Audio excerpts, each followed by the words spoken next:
శ్రీమాత్రే నమః. శ్రీ లలితా సహస్రనామము 636 గంధర్వ సేవిత. ప్రతిపదార్థము 6 అక్షరముల నామము. ఈ నామంతో అమ్మవారికి నమస్కరించేటప్పుడు గంధర్వ సేవితాయ నమః అని చెప్పుకోవాలి. గంధర్వుల చేత సేవిత పూజింపబడుతున్నది. దేవతలు వేరు, గంధర్వులు వేరు. దేవతలు వెలుగుల లోకాలకు ప్లాన్ ఆఫ్ లైట్గా సంబంధించిన వారు.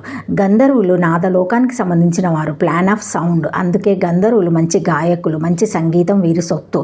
శృతి, లయలు, నాదము, అనునాదము మొదలైన వాటికి గంధర్వులే అధిష్టానం వహిస్తారు. గంధర్వులు పర్వత శిఖర ప్రాంతాలు విహరిస్తూ ఉంటారు. ఉమా, గౌరీ, శైలేంద్ర తనయ అయిన అమ్మవారిని గంధర్వులు రసవత్తరమైన, కర్ణోపేయమైన, మనోల్లాసాన్ని కలిగించే గానాలతో స్తుతిస్తూ సేవించుకుంటారు.